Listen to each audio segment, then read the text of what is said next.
SV6 news కు స్వాగతం. ముందుగా హెడ్లైన్స్. భారతదేశంలో మేము వ్యవసాయ రంగంలో డిజిటల్ టెక్నాలజీని విస్తృతంగా ఉపయోగిస్తున్నాం. పీఎం మోదీ. LRS పై మంత్రి పొంగులేటి కీలక నిర్ణయాలు. బారాసాయి ఎమ్మెల్యేలు నన్ను దూషించిన మాటలు రికార్డు కాలేదు. దానం నాగేందర్.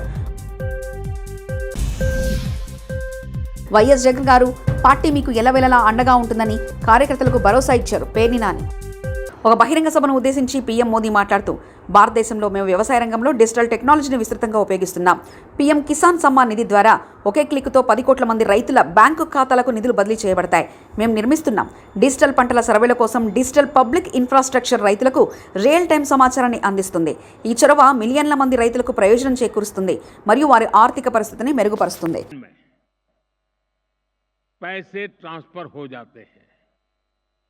हम डिजिटल क्रॉप सर्वे के लिए डिजिटल पब्लिक इंफ्रास्ट्रक्चर बना रहे हैं. हमारे किसानों को रियल टाइम इंफॉर्मेशन मिलेगी और वो डेटा ड्रिवन डिसीजन ले सकेंगे. हमारी इस पहल से करोड़ों किसानों को फायदा होगा, उनकी आर्थिक स्थिति और बेहतर होगी. सरकार लैंड के डिजिटलाइजेशन का भी बहुत बड़ा अभियान चला रही है. किसानों को उनकी लैंड का एक डिजिटल आइडेंटिफिकेशन नंबर भी दिया जाएगा. ड्रोन का उपयोग भी खेती में बहुत तेजी से प्रमोट हम कर रहे हैं. ड्रोन से होने वाली खेती की कमान महिलाओं को हमारी ड्रोन दीदियों को दी जा रही है. ये जो भी कदम है इनसे भारत के किसानों का तो फायदा हो गया ही, इससे ग्लोबल फूड सिक्योरिटी को भी ताकत मिलेगी. రుతుపవనాల ప్రభావంతో దేశవ్యాప్తంగా పలు రాష్ట్రాల్లో భారీ వర్షాలు కురుస్తున్నాయి. పశ్చిమ బెంగాల్ రాజధాని కోలకతాను భారీ వర్షాలు వణికిస్తున్నాయి. వరదల దాటికి నగరంలోని ప్రధాన రహదారులన్నీ జలమయమయ్యాయి. పలు చోట్ల వాహనాలు కొట్టుకుపోయాయి. లోతట్టు ప్రాంతాలు వరద నీటితో నిండడంతో స్థానికులు తీవ్ర అవస్థలు ఎదుర్కొంటున్నారు. లేఅవుట్ రెగ్యులైజేషన్ ప్రక్రియపై రెవెన్యూ శాఖ మంత్రి పొంగులేటి శ్రీనివాసరెడ్డి కీలక నిర్ణయాలు తీసుకున్నారు. లక్షలాది కుటుంబాలకు లబ్ధి చేకూర్చే LRSను వేగవంతం చేయాలని జిల్లా కలెక్టర్లకు ఆదేశించారు. నిబంధనల ప్రకారం మాత్రమే భూముల క్రమబద్ధీకరణ జరగాలని, ఎలాంటి అక్రమాలకు తావు లేకుండా ఈ ప్రక్రియను 3 నెలల్లో పూర్తి చేయాలని ఆదేశించారు. తమ ప్రభుత్వం మీద ప్రజలు ఎన్నో ఆశలు పెట్టుకున్నారని, మధ్య దళారుల ప్రమేయం లేకుండా సాధారణ ప్రజానికానికి ఎలాంటి ఇబ్బందులు లేకుండా చర్యలు తీసుకోవాలని సూచించారు. ఈ ప్రక్రియలో ముఖ్యంగా ప్రభుత్వ భూములు ప్రైవేట్ వ్యక్తుల చేతిలోకి వెళ్లకుండా తగిన జాగ్రత్తలు తీసుకోవాలని మంత్రి పొంగులేటి ఆదేశించారు. ఏపీసీసీ చీఫ్ వైఎస్ షర్మిల సమక్షంలో కాంగ్రెస్ పార్టీలో చేరిన Bigg Boss fame Nutan Naidu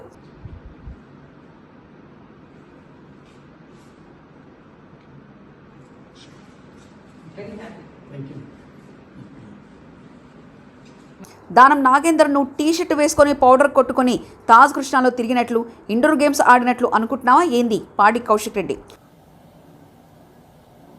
ఇక్కడ ఉన్నది కేసీఆర్ నాయకత్వంలో, ఇక్కడ ఉన్న మేము అందరం కూడా శిష్యులము, కేసీఆర్ గారు శిష్యులము. నువ్వు భయపెట్టిస్తే బెదిరిస్తే భయపడేటోడు ఎవడు ఉండడు. తస్మాత్ జాగ్రత్త.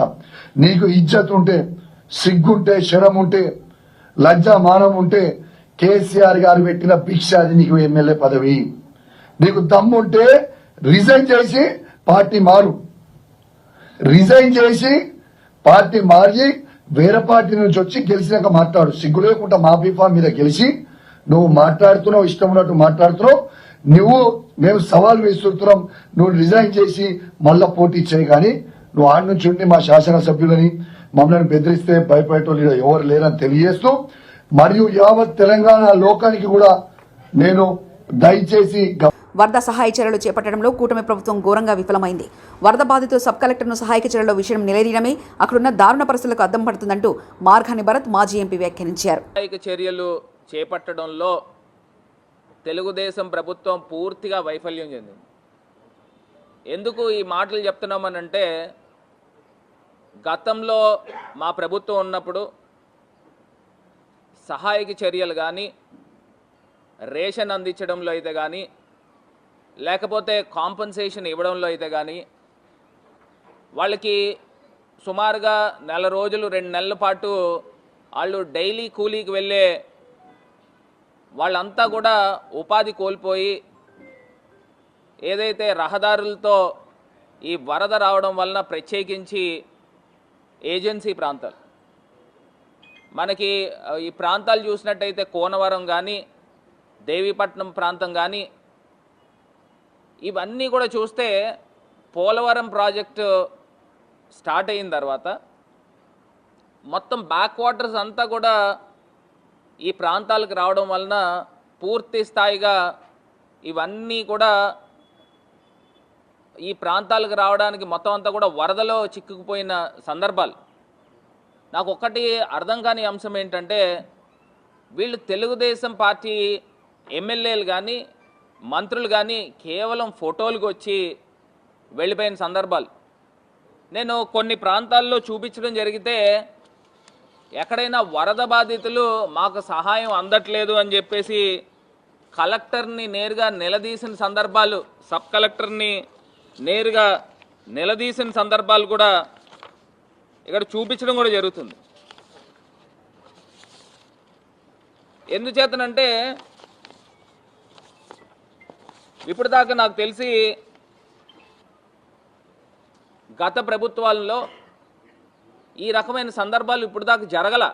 టీడీపీ పెట్టిన అక్రమ కేసులో అరెస్ట్ అయి నూజివీడు సబ్ జైల్లో ఉన్న వైఎస్ఆర్సీపీ కార్యకర్తలను మాజీ ఎమ్మెల్యేలు పేర్ని నాని, ఖైలే అనిల్ కుమార్, ఎమ్మెల్సీలు తలసిల రఘురాం తదితర నాయకులు పరామర్శించారు. వైఎస్ జగన్ పార్టీ మీకు ఎల్లవెల్లలా అండగా ఉంటుందని కార్యకర్తలకు భరోసా ఇచ్చారు.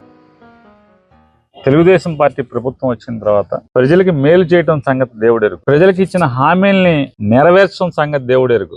వైఎస్ఆర్ కాంగ్రెస్ పార్టీ జెండా మోసినటువంటి అమాయకమైన కార్యకర్తలందరినీ కూడా జైళ్లలో నింపే కార్యక్రమం ఏకైక కార్యక్రమం తప్పితే మరొక కార్యక్రమం లేదు. ఇసుక ఎక్కడుంది, మట్టి ఎక్కడుంది, లేదా కొత్తగా అపార్ట్మెంట్లు ఎవడ కడుతున్నాడు, లేఅవుట్లు ఎవడ కడుతున్నాడు, వైసీపీ వాడు 5 ఏళ్లుగా జెండా ఎవడ మోసాడు, వీళ్ళని లోపలేయటం, ఈ కార్యక్రమాలు తప్పితే ప్రస్తుతం ఉన్నటువంటి ఈ కూటమి ప్రభుత్వానికి మరొక ఆలోచన కానీ మరొక కార్యక్రమం కానీ లేకుండా ఉండటం.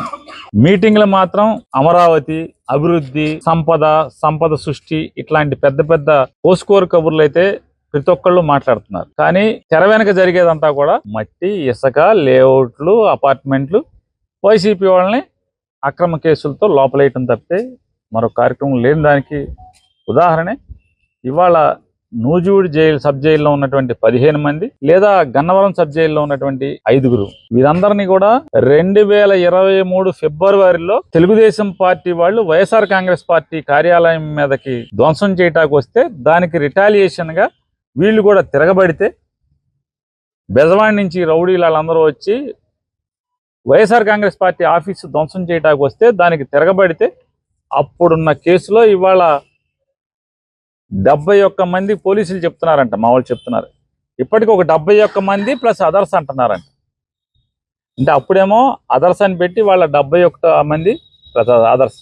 అంటే దీన్ని ఎవరెవరైతే పార్టీలో ఈ రోజు కూడా గన్నవరంలో యాక్టివ్గా ఉంటే వాళ్ళందరినీ కూడా జైల్లో వేయటం కోసం పోలీసులను కూడా ఈ రకంగా అడ్డగోలుగా దిగజార్చి వాడటం. అదో మరొకటి వాళ్ళ పైశాచిక ఆనందం ఏంటంటే సెక్షన్ని మార్చి కొత్త చట్టం ప్రకారం అయితే కనుక వీళ్ళకి బెయిల్ రాకుండా ఉంటుందని చెప్పని సెక్షన్ ఆల్టర్ చేసి వాళ్ళ పోలీసుల యొక్క పరపతిని అడ్డగోలుగా లీగల్గా మేనేజ్ చేయటం చేసి ఇవాళ నెల రోజుల నుంచి కూడా ఇవాళ ఇక్కడ ఉంచితే ఒక మండల అధ్యక్షుడు తల్లి చనిపోతే కూడా కనీసం దినానికి కూడా పర్మిషన్ రాకుండా అబ్జెక్షన్ చెప్పడం, ఇవన్నీ పెద్దగా కాలం పెద్ద తిరిగి రాదు, ఎక్కువ దీర్ఘకాలం అక్కర్లేదు, తొందరలోనే కాలం తిరిగి వస్తుంది. అయితే ఈ రకమైన పైశాచిక ఆనందం, మానసిక ఆనందం, తల్లి చనిపోతే కూడా బెయిల్కి అబ్జెక్షన్ చెప్తూ దినం చేయనివ్వకుండా కూడా దినం వాయిదా వేసుకునేటువంటి పరిస్థితి, ఇవన్నీ అట్టుకట్టు పెట్టే పరిస్థితులే వస్తాయి తప్పితే కాలం గిర్రం తిరిగి వస్తుంది. అయితే ఇవాళ అక్రమ కేసులో 2023 ఫిబ్రవరిలో జరిగిన సంఘటన మీద ఇవాళ పుంకాను పుంకాలుగా మనుషుల్ని, వైఎస్ఆర్ కాంగ్రెస్ పార్టీ మనుషుల్ని ఈ రకంగా దండగుచ్చినట్టుగా అరెస్టులు చేసి అక్రమంగా జైల్లో మగ్గదీస్తున్నారు. అందుకోసం వారిని జగన్మోహన్ రెడ్డి గారి యొక్క ఆదేశం మేరకు తలసిల రఘురాం గారు ఎమ్మెల్సీ గారు, అలాగే ఖైలా అనిల్ కుమార్ గారు, కృష్ణా జిల్లా పార్టీ అధ్యక్షుడిగా నన్ను జగన్మోహన్ రెడ్డి గారు ఆదేశించి ఈరోజు అందరికీ ధైర్యం చెప్పారండి, బెయిల్ మూవ్ చేస్తున్నాం, ట్రై చేస్తున్నాం, న్యాయపరంగా రిలీఫ్ తెచ్చుకుందాం, తొందరలోనే బయటికి తెచ్చుకుందాం అని చెప్పని జగన్మోహన్ రెడ్డి గారు అందరికీ చెప్పమని చెప్పారు. అందుకోసం దానిలో నేను ఒకరిని కలిసి నేను కూడా మాట్లాడాను. లోపల మిగతా ఒకరిని కలిశారు. అంటే పార్టీ వాళ్ళకు కూడా కార్యకర్తలకు కూడా అందరూ చెప్తాను, ఎవరు కార్యకర్తలు కూడా ధైర్యంగా ఉన్నారు. కేసులు ఎన్నైనా పెట్టుకోనండి, మేము జెండా కానీ పార్టీ కానీ వదిలేది లేదు. ఏమన్నా చేసుకోనండి, పైన భగవంతుడు ఉన్నాడు. ఈ చేసినటువంటి పైశాచిక కార్యక్రమానికి అనుభవించే రోజు భగవంతుడు వాళ్ళందరికీ పెడతాడు తొందరలోనే అని చెప్పని వాళ్ళందరూ కూడా ధైర్యంగా మాతో జగన్ గారిని అడిగానని చెప్పని వాళ్ళందరూ కూడా మేము కలిసిన వాళ్ళందరూ కూడా చెప్పడం జరిగింది. అసెంబ్లీలో హైదరాబాద్ అభివృద్ధిపై తనను మాట్లాడనీయకుండా బారాసాయి ఎమ్మెల్యేలు ఆటంకం కలిగించారని ఖైరతాబాద్ ఎమ్మెల్యే దానం నాగేంద్ర విమర్శించారు. బయటకు చెప్పలేని పదాలతో దూషించారని ఆరోపించారు. వారు మాట్లాడింది మైక్లో రికార్డు కాలేదని పేర్కొన్నారు. సీఎంను తనను కించపరిచేలా విధంగా మాట్లాడడం వల్లే సహనం కోల్పై ఆ వ్యాఖ్యలు చేశారని తెలిపారు. హైదరాబాద్ ఆదర్శ్ నగర్లోని ఎమ్మెల్యే క్వార్టర్స్లో సీఎంఆర్ఎఫ్ చెక్కులను పంపిణీ చేసిన సందర్భంగా దానం నాగేంద్ర పై విధంగా మాట్లాడారు. హైదరాబాద్ నగరంలో సుమారు 6 పర్యాయాలు నేను ఎమ్మెల్యేగా మరి 3 దశాబ్దాలుగా శాసనసభ్యుడిగా ఉండి హైదరాబాద్ ప్రజల సమస్య వచ్చినప్పుడు హైదరాబాద్ అందరు ప్రజలు వచ్చి చెప్పుకోలేరు కాబట్టి వాళ్ళకున్న సమస్యల మీద నాకు ఉన్నటువంటి అవగాహనని ప్రభుత్వం దృష్టికి తీసుకుపోవాలని నేను స్పీకర్ గారిని విన్నవించుకున్నప్పుడు స్పీకర్ గారు నాకు అవకాశం ఇచ్చారు.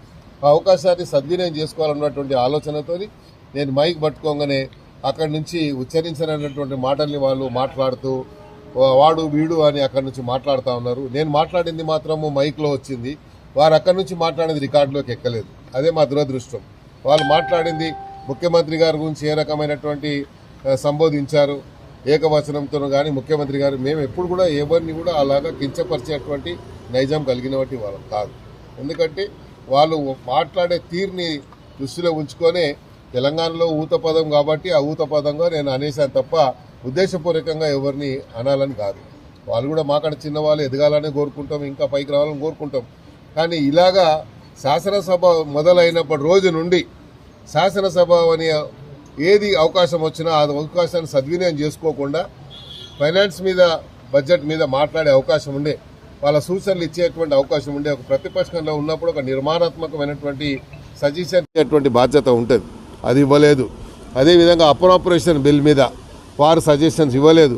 కేవలం నిందించాలి, ప్రభుత్వం యొక్క మరి ప్రభుత్వంకి తప్పులు చేశారని చెప్పడానికి ప్రయత్నం చేశారు.